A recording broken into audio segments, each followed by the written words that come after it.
warahmatullahi wabarakatuh. Perkenalkan, nama saya Muhammad Isnan dengan NPM 2208101007.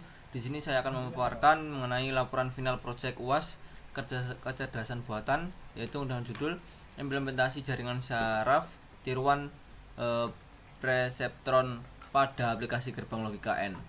Baik, langsung saja.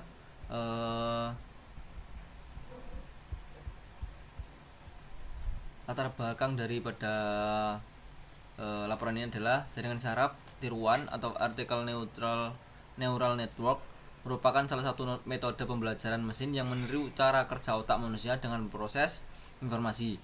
Salah satu model dasar dalam jaringan saraf tiruan adalah preseptron. Preseptron digunakan untuk tugas-tugas klasifikasi sederhana dan mampu mempelajari pola-pola dasar dalam data. Gerbang logika N adalah salah satu operasi logika dasar yang dapat dipelajari oleh preseptron. Implementasi preseptron untuk gerbang logika N memberikan pemahaman dasar tentang cara kerja dan proses pembelajaran model jaringan saraf tiruan. Rumusan masalahnya adalah bagaimana cara mengimplementasikan algoritma jaringan saraf tiruan dengan metode preseptron untuk mempelajari dan mengenali pola gerbang logika N. Dan tujuannya adalah yang pertama, menjelaskan konsep dasar dari preseptron sebagai salah satu model jaringan saraf tiruan. Yang kedua, mengimplementasikan algoritma preseptron untuk mempelajari pola gerbang logika N menggunakan bahasa programan C++. Yang ketiga, menganalisis hasil dan mengimplementasikan dan pelatihan preseptron pada gerbang logika N. Manfaat daripada program ini adalah memberikan pemahaman yang lebih mendalam mengenai konsep dan mengimplementasikan jaringan saraf tiruan, khususnya model preseptron. Yang kedua, menyediakan contoh konkret penerapan algoritma preseptron dalam pemecahan masalah logika dasar.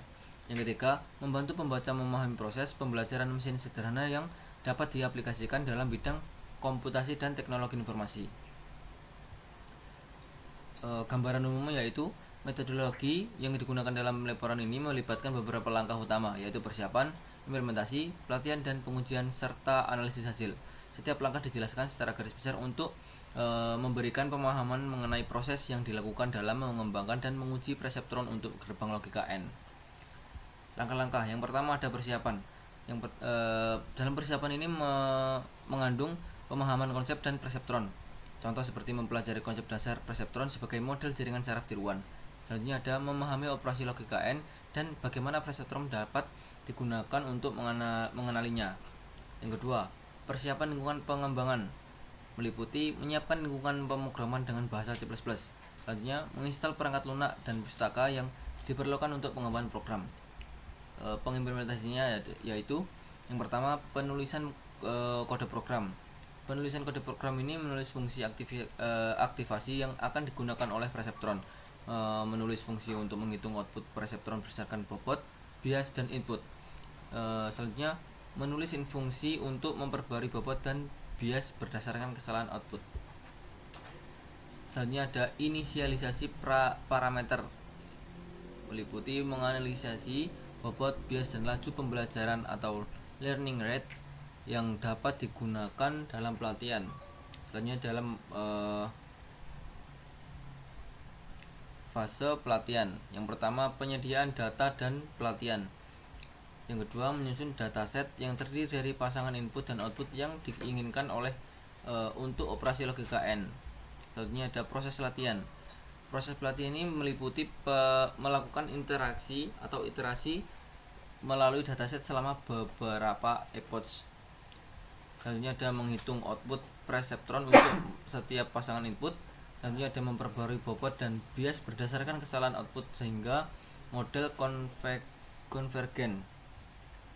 Selanjutnya ada pengujian. Tahap pengujian ini yang pertama ada pengujian model, menguji model yang telah dilatih dan dataset yang sama untuk memverifikasi kinerja model, menguji model dan input baru dari pengguna untuk mengevaluasi prediksi preseptron. Selanjutnya ada analisis hasil. Yang pertama, analisis hasil kesalahan, meliputi menghitung dan menganalisis jumlah kesalahan selama proses pelatihan untuk setiap epoch.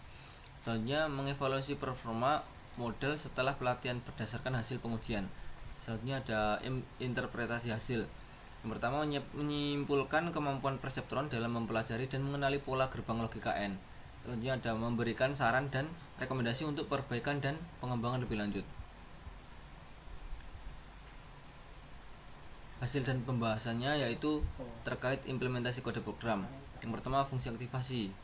Fungsi ini berfungsi sebagai aktivasi yang mengembalikan 1 jika input X lebih besar dari atau sama dengan 0 dan min 1 jika input X kurang dari 0. Fungsi ini digunakan untuk menentukan output dari perseptron berdasarkan widget sum yang dihitung.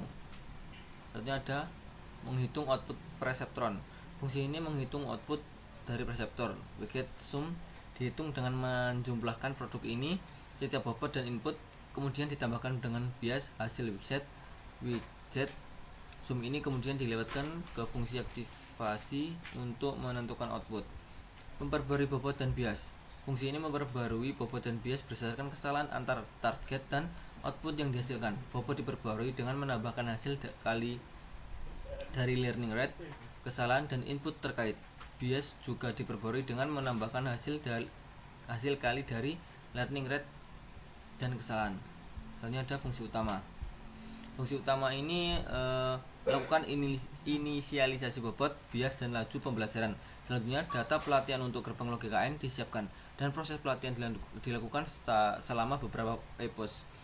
Selama pelatihan, bobot dan bias diperbarui berdasarkan kesalahan output. Setelah pelatihan selesai, model diuji menggunakan data pelatihan dan hasilnya ditampilkan. Selain itu, pengguna dapat memasukkan input untuk menguji model secara interaktif. Di sini sudah saya sajikan tabel berupa epoch 1 hingga epoch 4.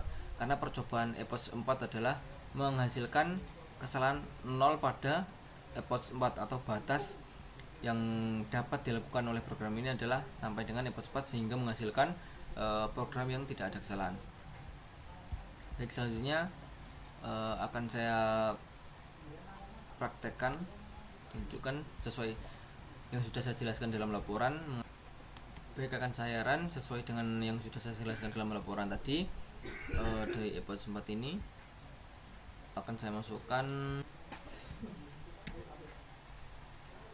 nilai X1 nya adalah 1 dan nilai X2 nya adalah 1. Dengan hasilnya itu hasil pengujian untuk input 1 dan 1 adalah 1, yaitu benar. Baik, cukup sekian dari saya. Atas kurang lebihnya mohon maaf. Assalamualaikum warahmatullahi wabarakatuh.